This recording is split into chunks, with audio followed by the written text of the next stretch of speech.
वडोदरा में आशा वर्कर बहनों की ओर से इकट्ठा होकर ओटीपी सिस्टम को बंद करवाने के मामले में विरोध प्रदर्शित किया गया था। ओटीपी सिस्टम की वजह से आशा वर्कर बहनों को काफी दिक्कतें हो रही है। इस मामले के मद्देनजर वडोदरा में आशा वर्कर बहनें इकट्ठा हुई। कीर्ति स्तंभ पर इकट्ठा होकर आशा वर्कर बहनों की ओर से ओटीपी सिस्टम बंद करवाने के नारे लगाते हुए गुजरात सरकार के खिलाफ विरोध प्रदर्शित करते हुए प्रदर्शन किया गया था। इसके बाद ये सभी बहनें इकट्ठा होकर वडोदरा महानगर पालिका के म्युनिसिपल कमिश्नर के पास पहुंची थी और उनकी ओर से जल्द ओटीपी सिस्टम बंद करवाने की मांग साझा की गई थी।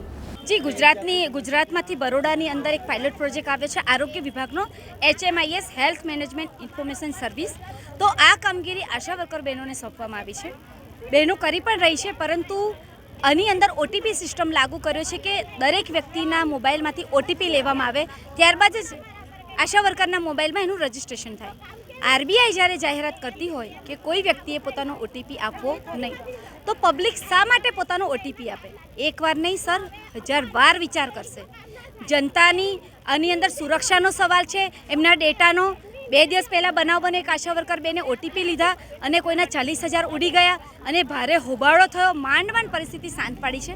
એટલે મેં માનીય દેવેશ પટેલને રજૂઆત કરવા આવ્યા છે કે HMISનું સર્વે जो सफल बनावू होय तो ओटीपी जे सिस्टम है ए सिस्टम ने बंद करी कोई एवी सरल सिस्टम डेवलप करवामां आवे के बहनों ने पण काम करवामां सरलता रहे और पब्लिक ने पण विना संकोचे पोतानो तमाम डेटा है आशा वर्कर ने आपे।